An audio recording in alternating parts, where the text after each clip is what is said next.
up, guys? This is Line of Thought.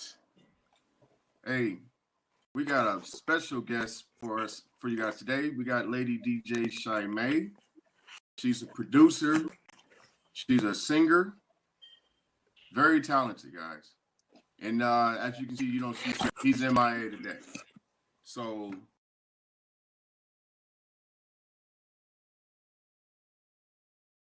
all right, check this out, guys. There's a growing movement in the states across the country, including Massachusetts, to expand domestic abuse laws to help victims get help with controlling behavior and verbal abuse. And I ask you guys, is it a good idea to expand domestic violence laws? I want to hear what.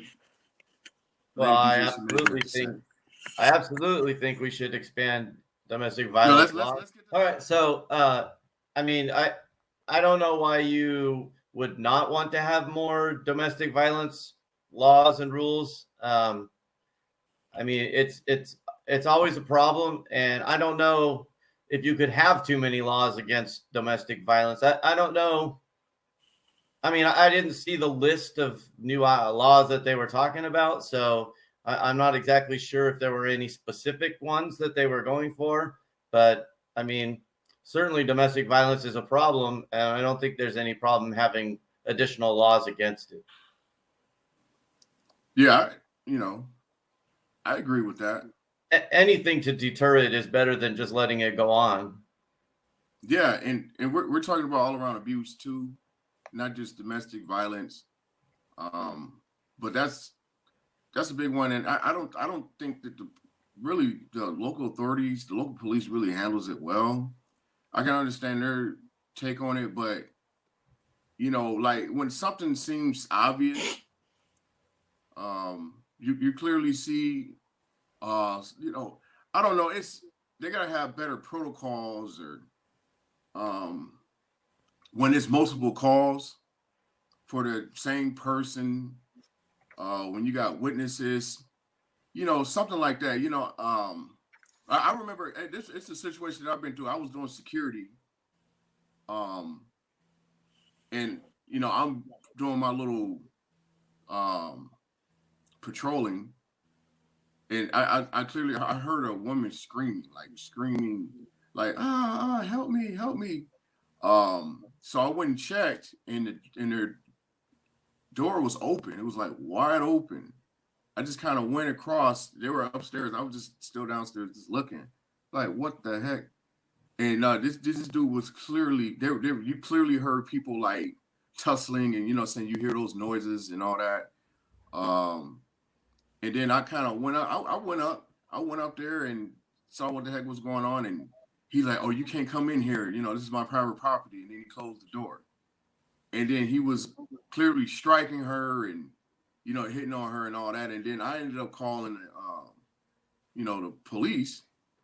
It took them like at least an hour to show up. It took them a long time to show up. And it's like that was obvious. I felt that dude should have went to jail that day. But so the police didn't do anything about it. They were like, whatever.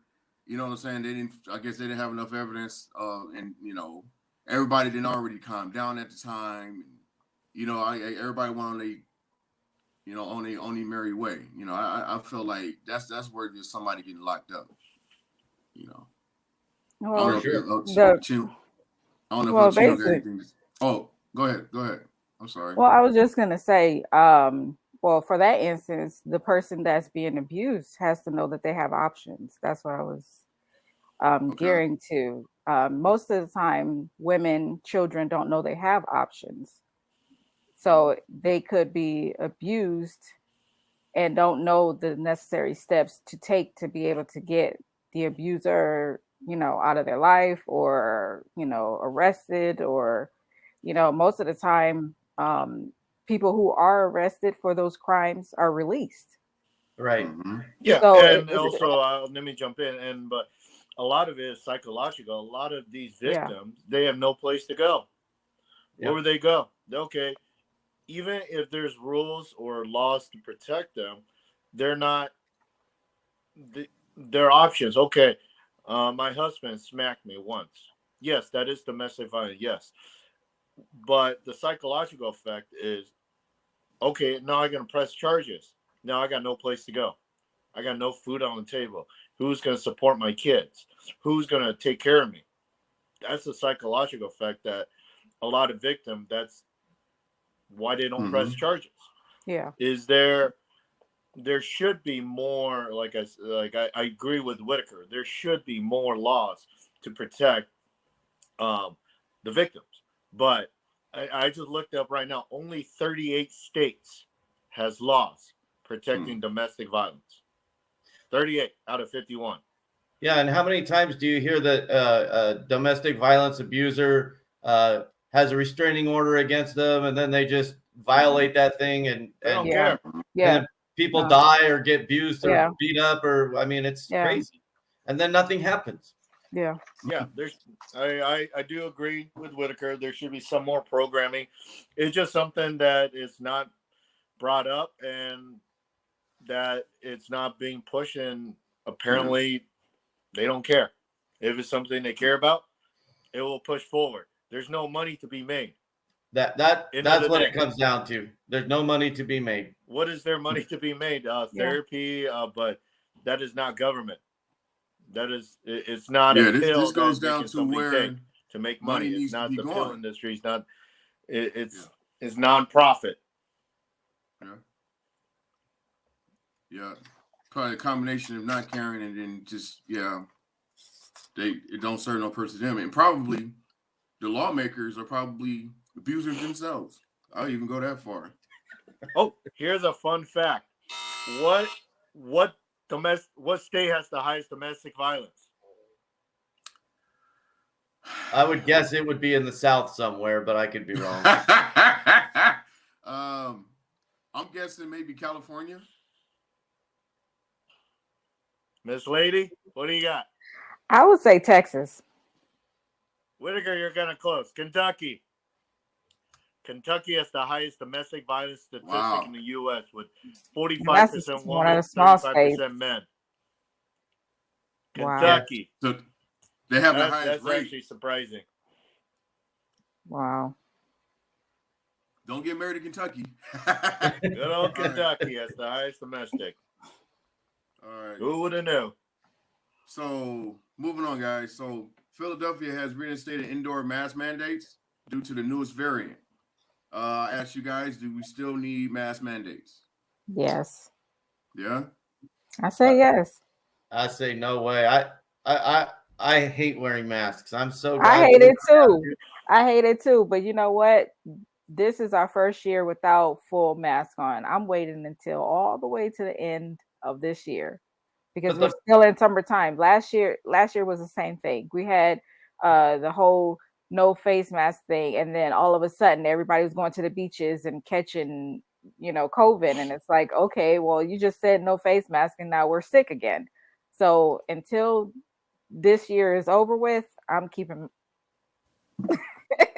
the main issue I have with the masks is that unless you're wearing N95 masks, the regular just cloth masks or the cheapy little crappy ones they give you at the doctor's office, they just don't really, they've already been proven to only be maybe 10% effective. They're just not, it's not worth it. It doesn't work well enough unless everyone's wearing N95 masks.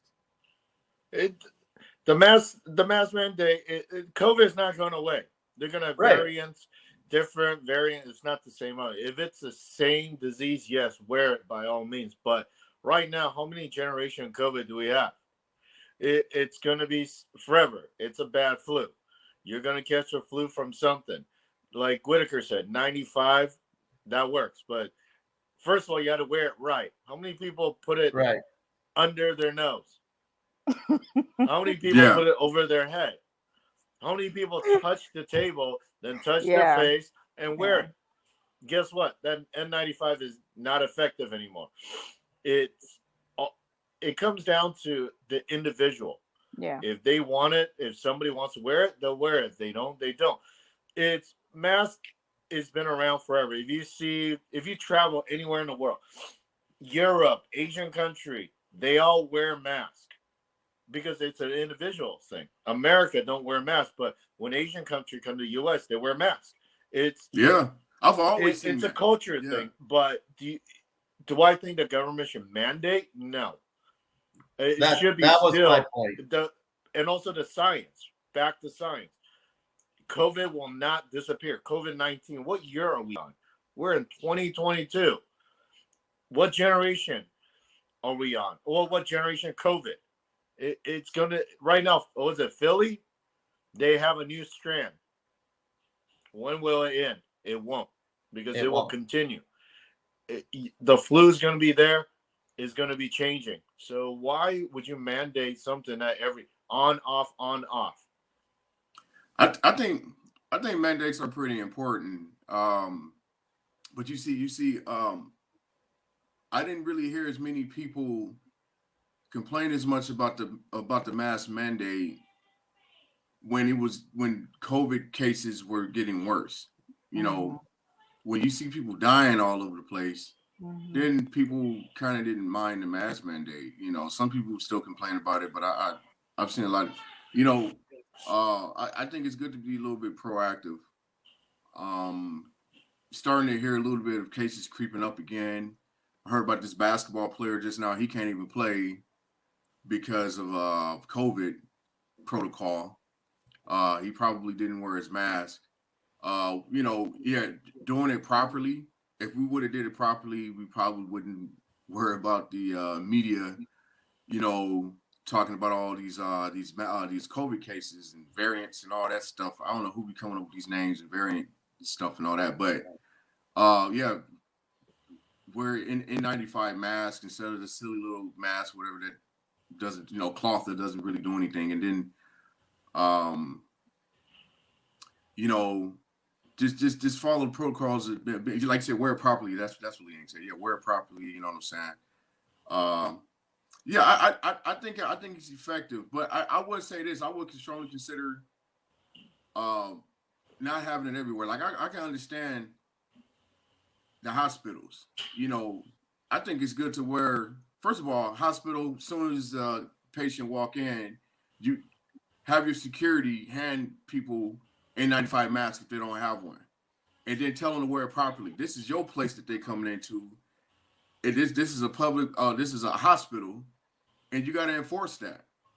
Certain area. Yeah, if you're in a certain area, wear it. By all means, you're in a hospital, wear it. You're in area of people that are getting sick, wear it. Right. Go for it. It's like the same thing with just like other culture. Like if you have a large amount of people, sure, wear it. Yeah. But I don't think it should be a mandate that if you go to the library, you should wear it. You're by yourself. Or like you're in, I don't know, the zoo. You should wear a mask when you're in the zoo. It's the mandate part that I have a problem with. I'm not so much anti-mask. I just don't want to be told what to do. Okay, it's just like forced vaccination. You know, I didn't want to get vaccinated, but I had to keep my job. I wouldn't have. I already had COVID, and I was one of the lucky guys who I had no symptoms. I didn't even get a fever.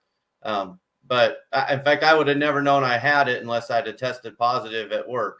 So it was kind of weird. But you know, I struggle with the government mandating masks and vaccinations. It's once again, like you know, you wear the mask and then you got to get vaccine. Technically by default, if you're in a hospital, you look at a hospital, you wear a mask and goggles. So what is it? Goggle mandate next? You gotta wear goggles? Or one of those big face shields? Goggles. Those things don't work. Those face shields do not work at all. I know they don't. Yellow suit. They do not work. No. I mean, where do you want to go from there? You can get COVID from getting your eyes. COVID can enter through your eyes. Pretty soon we're gonna all be bubble boy. Yeah, everyone. Everyone's a bubble boy. I remember that silly movie. Nah, you know, I think they gotta balance it out, man. Certain, I would say certain places mandated, but a lot of places now, man. That's what I would say. I'm willing to meet halfway with that, whatever. And a lot of times I be forgetting my damn mask. I'll be like, fuck, it's a damn hassle sometimes. But I think it is a good habit to have. It's a good habit to have. Yeah. So I guess we're moving on. All right. Yeah. All right. So is the anti-Asian violence a new thing, or has it always been there? I'll jump in. All right. All right. What you got? I had a feeling you would. It's been around. Yeah. Asian violence been around. It's no secret. Just nobody talks about it. Nobody talks about it. It's kind of a little bit like domestic violence. It's something that, as an Asian, I feel that we just kind of takes it. Don't we report it? How many Asian hate crime have I had? Too many to count. Let's just put it that way. I had too many to even count. How many of them have I reported to law enforcement? Zero. Kind of like domestic violence. Same thing. Once again, if I report, hey, somebody's doing a hate crime on Asian, okay, sure, we'll be there. 5 hours later, 6 hours later, because it's not a priority. It's not. It only comes to light during the Asian Life Matter when you see videos of a young kid pushing an 80, 90-year-old grandpa down flights of stairs. That's the only time in New York wherever it comes to light, because it comes to a point where you can't put it under, you can't sweep it under a rug. You just can't do it anymore. You just can't, because it's just too many. But at the same time, it's been around. It's nothing new. It's like Black Lives Matter. Once again, how many of those crimes have you seen in your lifetime? Too many. It's only come to light by one video, one tweet, one video going viral. That's the only time, in my opinion, when it has come to light. Because it's, in my experience, I've seen too many, way too many, and for me, I personally, myself too, I've been through it. I tell you this. Go. And growing up in, as a kid in South Central LA, and I used to see a lot of, obviously seeing a lot of, Asian establishments in the hood. You know what I'm saying? You see a lot of stores, how many of them been convenience stores and all that owned by Asians, Koreans or whatnot, and restaurants, video stores. You see them in swap meets, and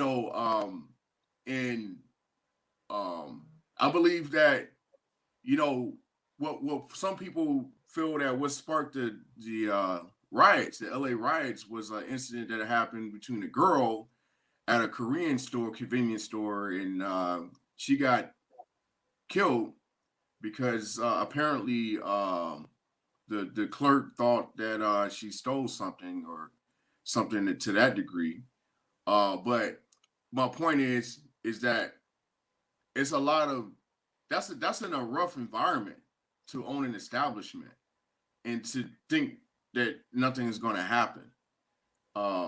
You would think that there's more cases like that. I'm pretty sure there is, but because like you saying, like pretty much don't nobody give a shit. The authorities don't care, so you don't really hear about it. Nothing has really been done, So yeah, I mean, bringing it, because I honestly, I was like, because when I heard about it, I think I first heard about the, saying the Asians Lives Matter type deal like last year, and I'm like, is this a fluke? Because are they feeding off of Black Lives Matter, or are they trying to take the attention away? I thought that, what I'm saying. I'm not gonna lie, but then what you just spoke on, and just kind of thinking about that just now, like, man, just the kind of environments that they were in, starting off, it was pretty rough, man. Shit, a lot of shit was going on. Yeah. And do you think that the root cause, Liang, of that is again just racism against Asians? Say it again. Do you think that the root cause of that violence is just you said racism? Yeah, you think that's just racism against Asians? I think that just one is just racism in general. Racism against minority, Hispanics, any other race. It's always been there. Like you got Black Lives Matter. You got Asian Life Matter. I mean, why isn't there a Mexican Life Matter? How many minority violence is there? There's tons of them. It's one of those things. It's kind of like domestic violence. Once again, I'll go back to it. It's one of those things. It's always been there, but just nobody talks about it. Once again, there's no money to be made, and it's not a priority. What priority is there? And is that it's the same thing as the missing white woman case. You got Gabby, she's missing. Missing white lady, national news, FBI, CIA. But you got an indigenous girl, she's been missing for 200 days. Not one, or you got an Asian girl missing and not even make the news. Why is that? Why is that? Why is that? And then they went deeper. And guess what? The Asian girl, they found her dead, murdered. But the authorities or the department didn't put an effort to look into it. But when you have Gabby, national news, single white lady, missing, national news, send the CIA, send the FBI. It's just been there. It's a priority. It's what sells the news, one, and what is the priority of the department. Yeah, how much do you think, first of all, did the violence increase? Did the hate increase because of COVID? And if so, how much you think that significantly made it worse? You know what I'm saying? That's what I've heard, that the recent videos where you see guys just like running up behind Asian dudes and punching them in the back of the head, that's some kind of a response to the fact that or the belief that China somehow not only created it but released the COVID on purpose as a bioweapon. I don't believe that's necessarily true, but I just find it strange that people would just run up behind Asian people and belt them in the back of the head or hit them with a bat. It's crazy. Yeah, it's an excuse to do stupid stuff. I guess. Excuse. Everybody. Yeah, I guess that's that true. right there. It's an excuse. It's like the famous one. The Lakers won the champion 2001.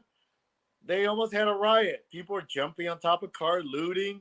It was just an excuse to do stupid things. There are guys or ladies that find any excuse to do stuff. That's true. Right? It's a convenient. Because the COVID, it's the Asians.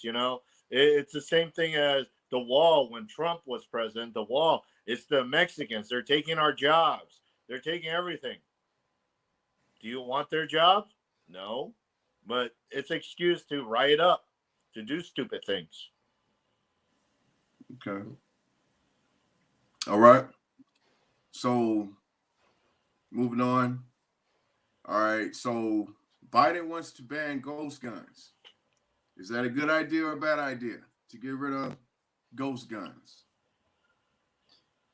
Well, first of all, I think it's a little more difficult than they make it sound to make a ghost gun. I mean, back in the day, ghost guns were guns that you built, like you literally machined them in your shop, Now, I know you can go online and buy most of the parts of a gun that don't have serial numbers or anything, but the final piece still has a serial number. Like when you build an AR-15, you can buy barrels, you can buy all the parts, but the lower receiver actually has a serial number. You can't buy that as a ghost gun. You can buy almost everything else except that piece.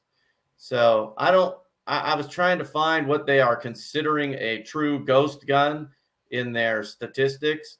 I mean, they say that the numbers are going up. I don't think it's still that dramatic. They even admit that it's only a very small portion of gun violence that happens with a ghost gun. Well, I mean, why would you even need a ghost gun? There are 330 million guns in the United States. It's not that hard to steal a real one and just scratch the serial number off.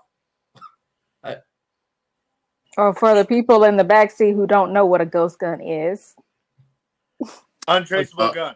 A ghost gun is technically a gun that's put together piece by piece, and nothing has a serial number, so it's never registered, or it's never, you don't have to tell there's no background check. There's nothing. It's like buying a car basically sitting in somebody's garage for the last 100 years. So, well, isn't it? I mean, I don't think it's more dangerous than guns that are out there right now. I mean, either it's not registered or it's not registered. They're all dangerous. Well, really. At the end of the day, guys who are out there killing people with guns in crimes, they're not registering their guns anyway. I mean, right. So it doesn't matter. It doesn't matter if it's ghost or if it's unghost. I mean, a gun is, I mean, people get killed any kind of way. It doesn't really determine, you know. End of the day, it's a profit. It's the same thing. They want to ban ghost guns because they want money for register. And if you think about it, Mexico has zero gun tolerance. You can't buy a gun, you can't own guns, right? Unless you're law enforcement. Guess what? Or unless you're Mexico the bad guy. has one of the biggest gun violence right now. They want to get gun, they will get gun. Yeah. It's like a drug. If drugs are illegal, heroin's illegal, methamphetamine's illegal. Guess what? You can still get it. What is banning ghost gun is gonna do? You're wasting, in my opinion, you're wasting legislating Congress time. Exactly. On issues that what's it gonna stop? Right. If you look at all the mass shooting, do they have ghost guns? No, they're all legal guns that they bought it from some dude from underground. When was a ghost gun used in a mass shooting? Never. Find that stat. There isn't one. All right. So you can't find that. Put like all the topic we talk about, like put because they're put that on an agenda. They don't put that on agenda because there's money. NRA, they make money. They want people to register. It's like the DMV. You can't drive a car and register.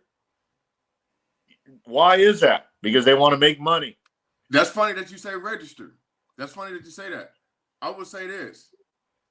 I think, and ain't nobody gonna agree with me, but you know, maybe I ain't ready. But check this out. I don't like ghost guns. I think that public places should strongly consider some kind of tracking system where they're aware of all registered guns, or even guns that have information on, serial numbers. Track them down so you'll know. Like, imagine this. Imagine the Staples Center. Imagine the Staples Center are able to track, any possible gun. So their security is aware of, who and what, who has a gun or has an idea. Are you suggesting a tracking device in the gun itself? Absolutely. There's people who want to do that. That's talked about. Mm-hmm. And it's only available. That information is only available to like law enforcement, certain law enforcement, not security. I know I said security, just not but law enforcement, certain law enforcement, because like maybe like FBI or some kind of government agency or something like that. Not just anybody, because that is someone's private possession. But so if you're saying it's being scratched off, why don't they just engrave it? Absolutely. Well, the serial number is engraved, but just like they engrave anything, you can unengrave it with an engraver. If you have a grinder, you can grind off a serial number on a car. You can grind off serial numbers of anything. Mm-hmm. Well, maybe it could be a place where you can't, you know, like maybe in the borough, in the inside of it, or something where it's very hard to grind something off, like inside of the actual location where the the bullet comes out of. I mean, If there's a will, there's a way. I'm just saying. I'm just saying. They will take it off anywhere. At the end of the day, a criminal who's going to commit a violent crime with a gun, it doesn't care if it even has a serial number on it, really, because it's not registered to him anyway. Yeah, so it doesn't matter. Yeah. Yeah. Well, I just think there needs to be a considerable amount of effort to try to negate things, even relating to people culturally. And I know it sounds kind of corny, but educating kids to do better, and not just that, but just figure out a way. We need camaraderie. I feel like this country doesn't have camaraderie. I'd say probably the best way to form camaraderie at this point is military. People join the military and you get to meet all kind of different types of people in your country. Gun education. That's what you need. Every other country, if you look at it, has somewhat a gun education or introduce your kids at a young age to a gun. It's not a priority in America. School, they don't teach you how to do taxes. I'd much rather the school have a score. They don't care. I'd much rather the school have a lesson on guns and such. They used to. Instead of LGBTQ crap. Yeah, I believe in 50s, 60s, back in the days, they actually have shooting classes. You can take that as an elective.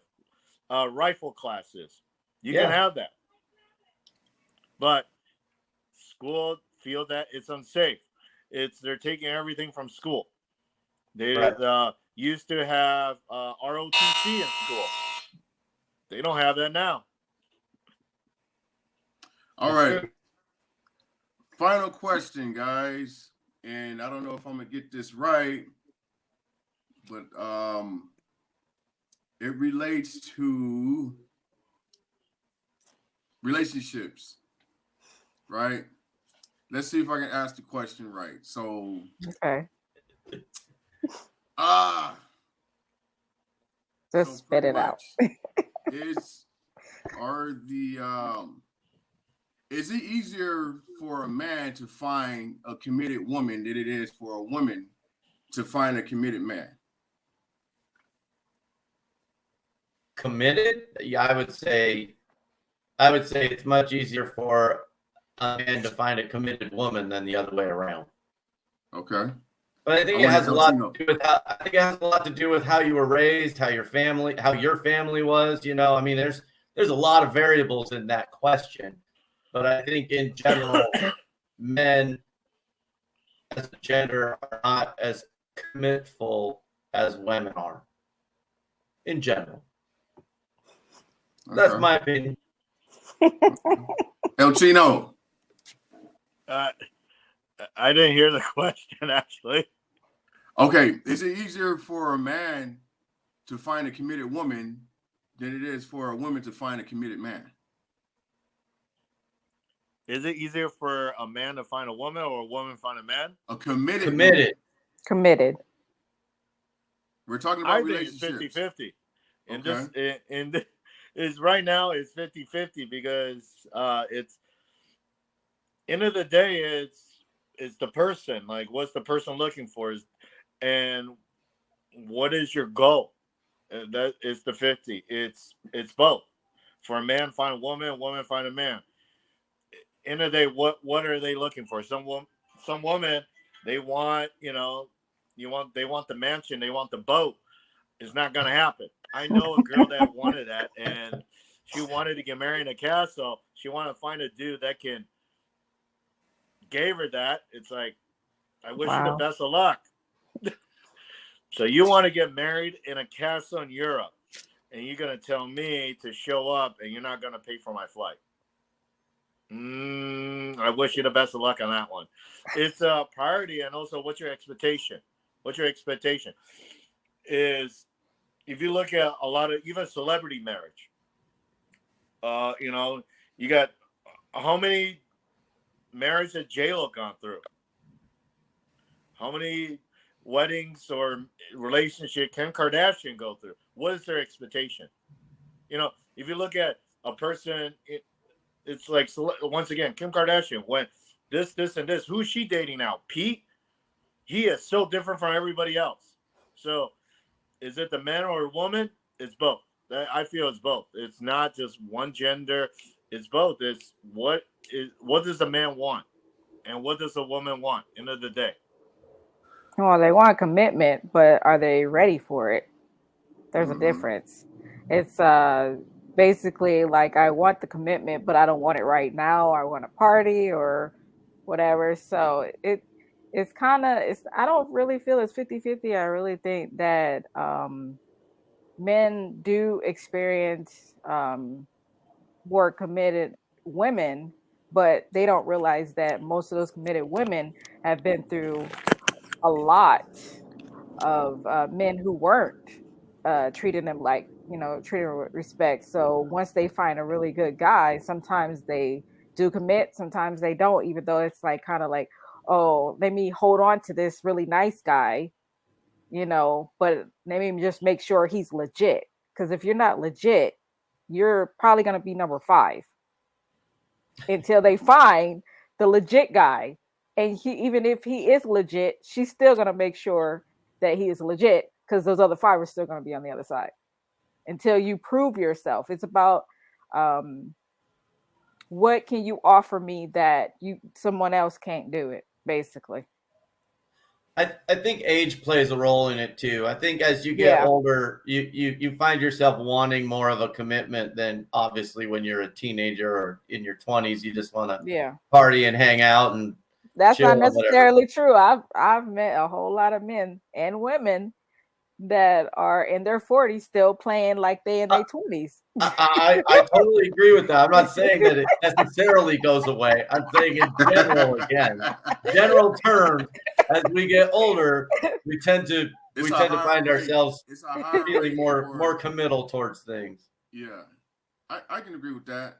Yeah, I think it's more of the issue of the man, and he can't get himself together, or he's still bushing around partying or whatever, more than it is for a woman. But yeah, there are women out there who they don't want to be committed, and and all that kind of stuff. So, but yeah, I think for the most part, and I think a lot of times the women feed off of the man.